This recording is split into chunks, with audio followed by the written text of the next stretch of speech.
Now, in any programming language, it's important to be able to create arrays or lists of things. And in JavaScript, we can create an array, as in most languages, using the square brackets. So for instance, 10, 20, 30. If we console.log that, then we can see a list of those numbers. So it's an array of 10, 20, 30. In this console, you can untwirl this and you can look at the individual values. Sometimes when you have complicated elements in here, that's useful.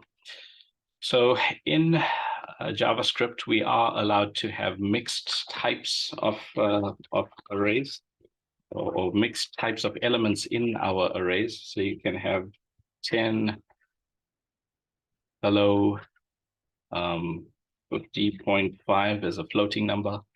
So those are all allowed in JavaScript. And of course, we can allocate these to variables. So let's just say var a equals 10, 20, 30.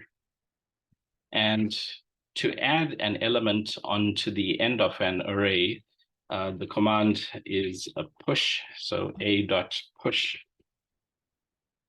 let's say 40. That will add the element 40 to the end of our array there. So console.log a gives us 10, 20, 30, 40, right? So that's what we get there.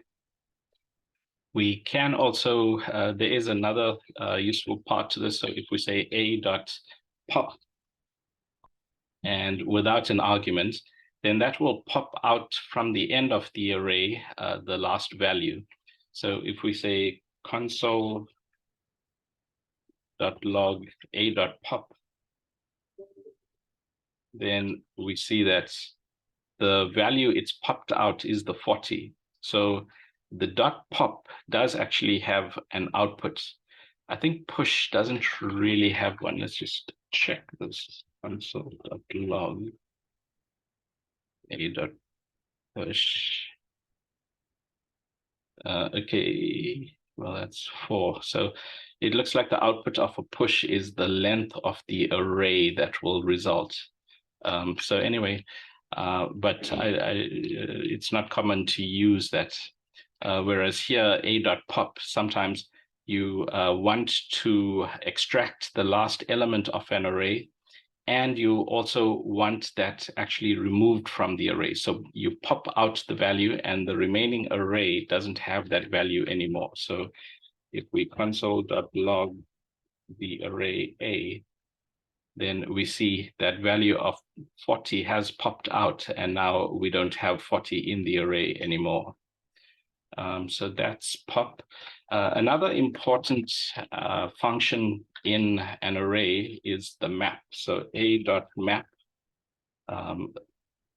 allows us to create a function that does operations on the elements in A. So AI, let's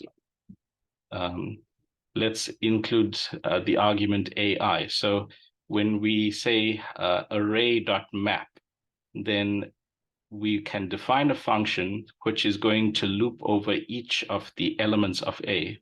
So if in this block, we include a console.log AI, then we can see each of the elements of A.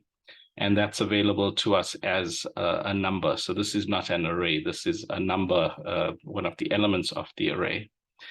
We can also look for the index here. So if we want to know which element of the array we're looking at, then we can include that here. So we can say console.log I, and I'm just going to add in a little separator so that when it runs through the different elements, we know that it is a different element. So we can see here the first one is indexed with a 0. So that's another important thing. It is a language that indexes from 0. So the 3 elements are indexed with 0, 1, and 2. So those are our indices. So the second argument is the index of the array, and the first argument is the value of the element in that array. So 10, 20, 30. Right, so those are arrays, and there are several other functions baked into the array. So when we write the short line of code, when we initialize an array, once JavaScript knows this variable is an array, then there are various methods that are available to that function A. So A is not just some list of numbers, it also has some methods available in it, like push, pop, map, and several others. There's also find if you are looking for an element in an array and you want to know its index position. There are many very useful functions for manipulating arrays. So those are best accessed through the documentation. We won't cover them all here. But the next type we want to look at is the set. So let's just separate these. And I don't think I mentioned commenting is with the typical double slash. So that's if you want to comment a single line. So just want to write the comment here, arrays. If you want to comment out blocks of code, then slash star, and then to start a block, and star slash to end a block. So that's how you can comment out blocks of code. So anyway, that's on arrays, and I'm just going to comment all this out. So another useful type for us is the set. And in this case, for a set, we have to instantiate a variable of type set with the new keyword. So we say new set, and we can initialize a set here, and it looks similar to an array with one important difference in that a set doesn't it doesn't retain multiple copies of the same element. And if we run this, that's just creating A. So if we console.log A in this case, then we see that we don't get the whole array, or we don't get this as the original array, right? We just have 4 elements in the set. So a set is of unique elements only, and the order doesn't matter. So if we have 3s here, or let's say the 4 was up front, then right, so the 1, 4, 2, 3. So you see, if you have those additional elements occurring later, they just appear as a value there. So those are sets. Those are lists of unique values in an array, if you like. That's one way to look at it. Right, so that's a set of values. And this is quite useful when we want to, when we are iterating over a large data set, and we want to guarantee that we only extract the unique values, then sets are quite useful for that. And we can translate between sets and arrays. So we can convert a set to an array using the array.from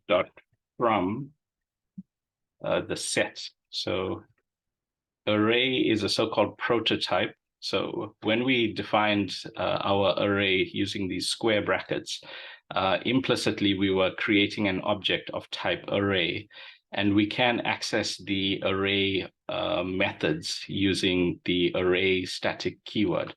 So if we say array.from A, and if we console.log it, well, we'll see the same thing, but now we have an array. So we've got the same values, but now it's an array, and we can do operations on this. So let's say we created B as an array that was created out of the set. Then if we add elements to it, so b.push, for instance, 4, and if we console.log B, then we can see it's not an array anymore. It's not a set anymore, because we have managed to add a non-unique value to that list. Okay, so those are arrays and sets.